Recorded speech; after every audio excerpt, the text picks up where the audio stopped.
We are starting a new chapter today, and this chapter is going to focus a lot on parallel lines. And so before we do that, we're going to go back to some building blocks of algebra that we're going to use to talk about parallel lines. So the last thing you'll see here today is going to get us starting to talk about parallel lines. But before we do that, we're diving into some algebra. So let's start with different equations that we have for lines. This should be familiar to you. Slope-intercept form. If I asked you to name an equation from algebra, it'd probably be slope-intercept form is what you would tell me. Y equals mx plus b. M is our slope, b is our y-intercept. And as we've talked about earlier this year, we like that form of slope-intercept form because it's easiest to graph.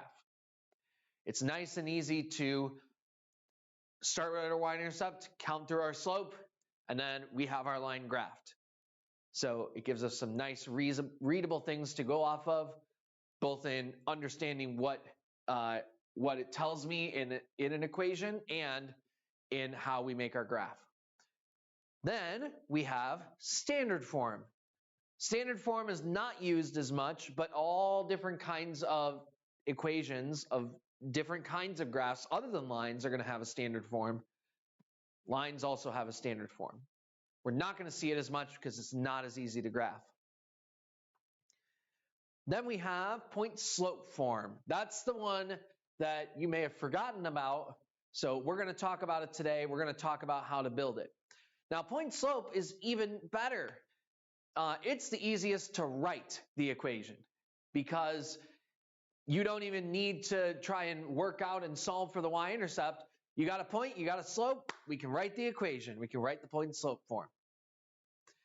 So what I have written up here, you may recognize, is the slope formula. And I have that written up there because it's basically what we use to do point slope form. So all point slope form is I can put in any x and y coordinate, and using the slope formula, as long as I have one of my points, which is the x1 and y1, then I can plug those into the slope formula and have a more general form. Now, the only difference between this and point slope form is that that's got a fraction. I don't like fractions, so I want to get rid of the fraction.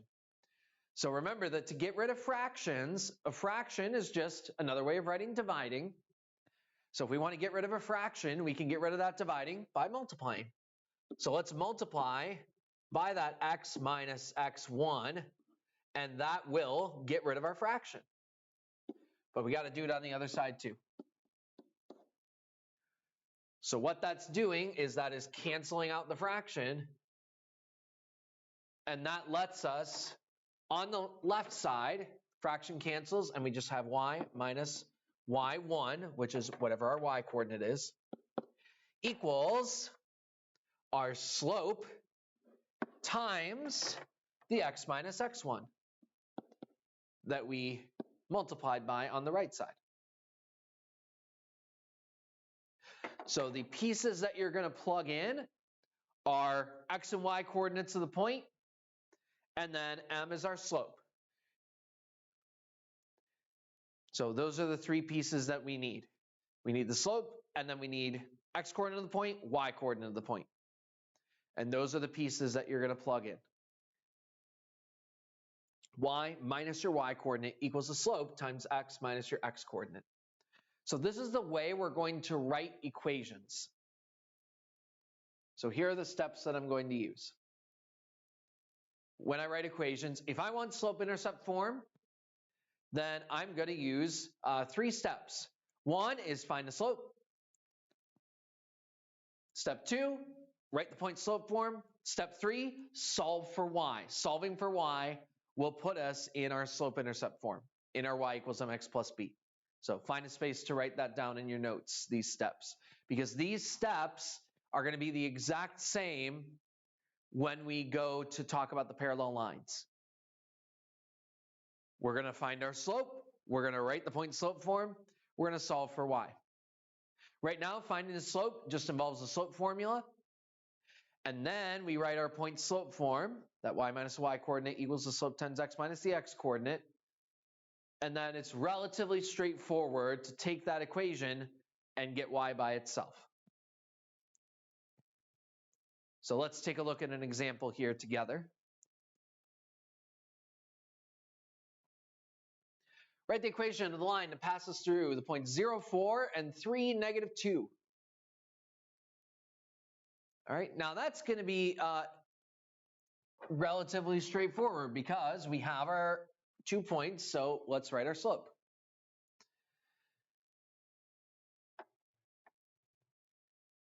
Slope equals, well, it's going to be y2 minus y1 over x2 minus x1. Hopefully we know that. Hopefully we know our slope formulas. Change in y over change in x. Remember, I had you memorize those formulas. Here they come back again. That's why we memorize these formulas, because we keep using them. All right? Here we go. These are my first set of x and y coordinates, and then here's my second set of x and y coordinates. So we start with subtracting the y coordinates. The y coordinates are negative 2 and 4. So we're going to take negative 2 and 4. We're going to subtract them.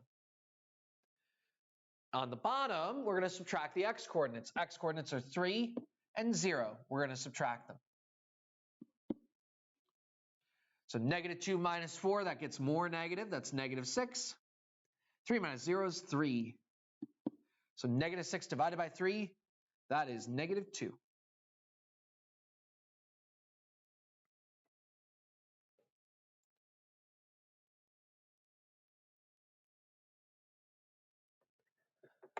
Now we have our slope.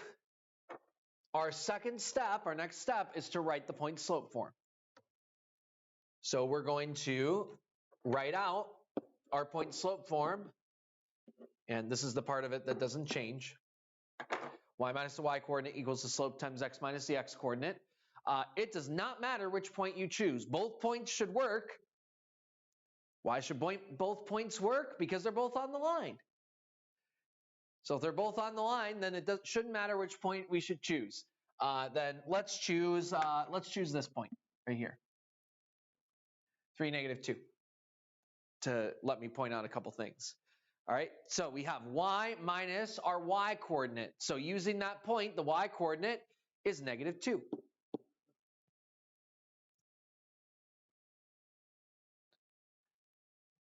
Then equals our slope. Our slope, we just calculated,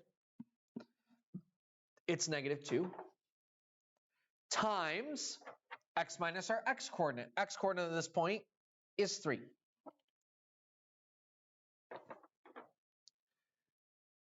So let me go ahead and rewrite that. We have y minus the negative is going to be plus 2. And then we have negative 2 times x minus 3.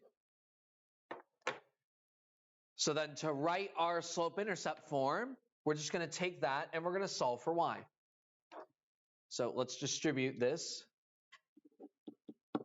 Distributing this negative 2, we have negative 2 times x, negative 2x. And then we have negative 2 times negative 3. That negative times a negative will make it a plus 6.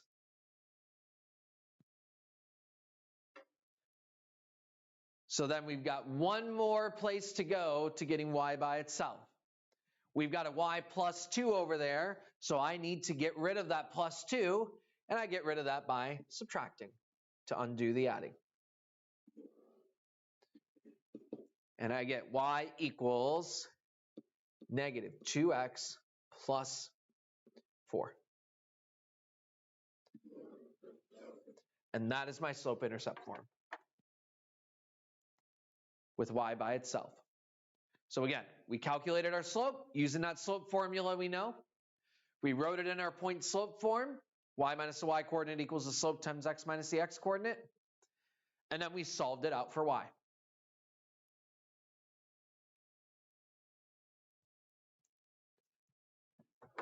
Oh, part B. Part B asked us to write it in standard form. So let's do that real quick. All we need to do to change this into standard form is the standard form just has x and y on the same side. And then the number out by itself. So to change this into standard form, all we need to do is add 2x so that x and y are sitting on the same side. So we have 2x plus y equals 4. And there's our standard form. Again, we're not going to use standard form extremely often, but that is the form that we're going to use that the directions asked us to do. So there we are.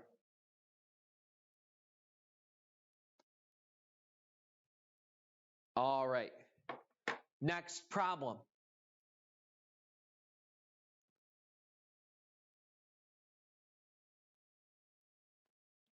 Okay. This one's going to ask us to write it in slope-intercept form and point-slope form.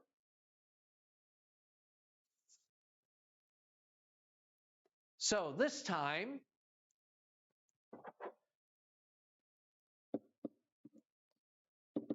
I want to pause here for a minute before I go through it, and I want to see if you can calculate the slope yourself. So take 1 minute, calculate the slope. Let's see if we can get the same answer.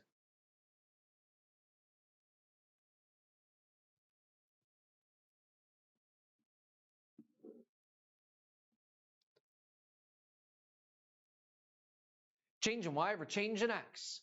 So the y coordinates are 6 and 3. We're going to subtract them. X coordinates are 8 and 2. We're going to subtract them. So 6 minus 3 is 3. 8 minus 2 is 6. So 3 over 6 is 1 over 2, 1/2. 1/2. Remember, 1 over 2 and 2 over 1 are not the same, so it has to stay 1/2. All right, so now we can write our equation. I'm going to choose 2, 3 as my point. Y minus our y coordinate. What is our y coordinate of this point? Well, it's the second coordinate, so 3 is that y coordinate. Equals our slope. Our slope we just calculated was 1/2. Times x minus, what is our x coordinate? Our x coordinate, it's 2. So x minus 2.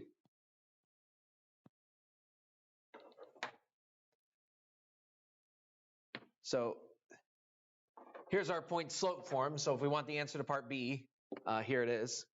Then we're going to do our slope intercept form. And the way we're going to do that is by working this out to solve for y. Remember, we're on our steps here. We're on step 2. We found the slope. We wrote the point slope form. So now we're solving for y. To solve for y, let's start the same way we did before. We're going to distribute. So we're going to have 1/2 times x, 1/2 x. And then we're going to have 1/2 times that -2. So it'll be -1 minus the 1. So then all we need to do to get y by itself, we have that -3. We're going to get rid of that subtraction by adding to both sides, adding 3 to both sides. So we get y equals 1/2 x, and a -1 plus 3, that's going to be a +2.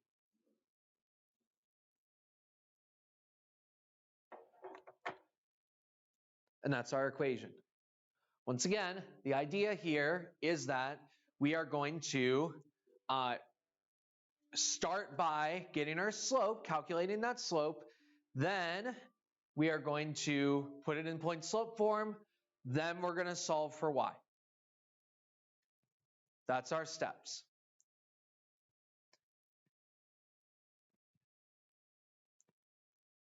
Next, this one, I want you to take the 2 points. Here are the 2 points. And I'm going to give you pause for about 2 to 3 minutes. And I would like for you to try this one yourself. So take this and write it into the slope-intercept form. Follow your steps that we've done.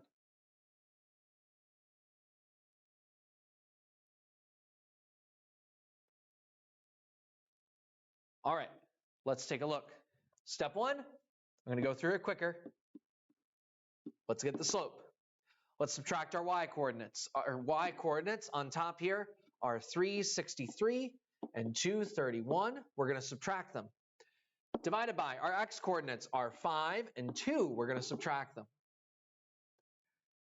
So that means we have 132 on top, and then we have a 3 on the bottom. So 132, divide that by 3, and we're going to get 44 as our slope. So then let's write our equation.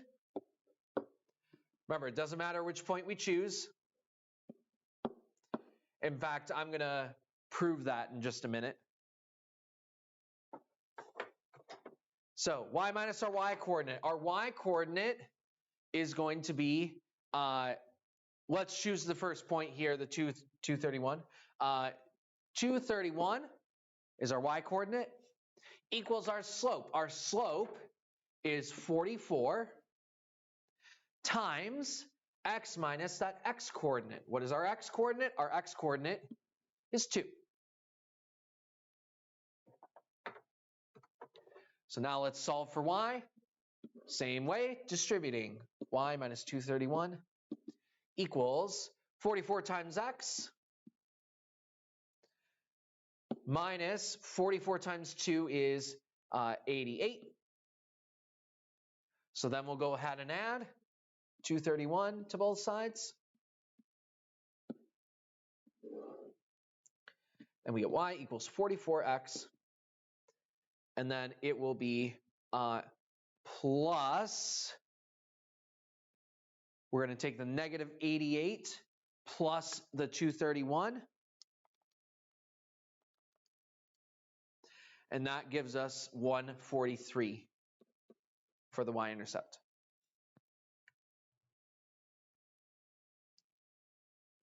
Now, I had said that it doesn't matter what point we choose. I said I was going to prove that. So let's back up. And let's say we chose the other point instead. So now instead, I'm choosing my point, my y coordinate here is 363. And I'm choosing the x coordinate of 5. And let's just show this out real quick. Slope is still 44. And I'm going to do that same thing of solving for y, and I should get the same thing. It should be the same line because it's the same points that both fall on this line. So y minus 363 equals our slope. We're going to distribute that 44. Distribute that slope. And then minus 44 times 5 should be 220. Then we're going to add the 363 to undo the subtraction. And when we do that, it's going to be 143. It's the exact same answer that we got before. That exact same answer. So it does not matter which point you choose to plug in. When we set up those equations, you should get the same answer because it's the same line either way. So what do those mean in the context of the problem? Because it says explain the meaning. So let's talk through what each of those mean. Again, this is something you should have seen before in Algebra 1. We have our slope. What's our slope? Our slope is the 44. Remember, that means change in y over change in x. So one way to read this is that we can write this as 44 over 1. And so my change in x here is 1. My change in y is 44. So a way to read this is when x goes up by 1, here's what y is going up by. So it's the cost of joining a gym. So x going up by 1, well, x is the number of months. So when I say x going up by 1, that means when the number of months goes up by 1, that means the number of cost in dollars goes up by 44. All right, that's my change in y. So my meaning of the slope, total cost increases by 44 for every month. When x goes up by 1, for every month of membership. Then for our y-intercept, the y-intercept, remember when we graph our lines, the y-intercept goes here. So it is that point when x is 0. So what does x being 0 mean in the context of this problem? Well, it means the number of months is 0. So the number of months being 0 is saying after 0 months, that total cost will be $143. So you can think of this as a starting cost. And a lot of times when they're in slope-intercept form, that starting cost, starting amount, is the idea behind what the y-intercept tells you. So slope, when x goes up by 1, here's how much y will go up by. And then y-intercept, when x is 0. Y-intercept happens when x is 0. It's usually that starting amount. So one more thing I want you to do before we wrap up our notes is to flip to this next page. And I want to see how much of this you can fill out. You probably won't be able to fill out these 2 blanks right here that I've put in green. We'll come to those next time. But you should definitely be able to define perpendicular. That's definitely a definition you should know. You should hopefully be able to define what parallel is. That's something you've hopefully talked about before. And then you should know what point slope form is because we just talked about it. And so that's going to set up what we will talk about next time. And we're going to connect it to the equation stuff that we had mentioned before. So that sets us up for what we're going to look at next time.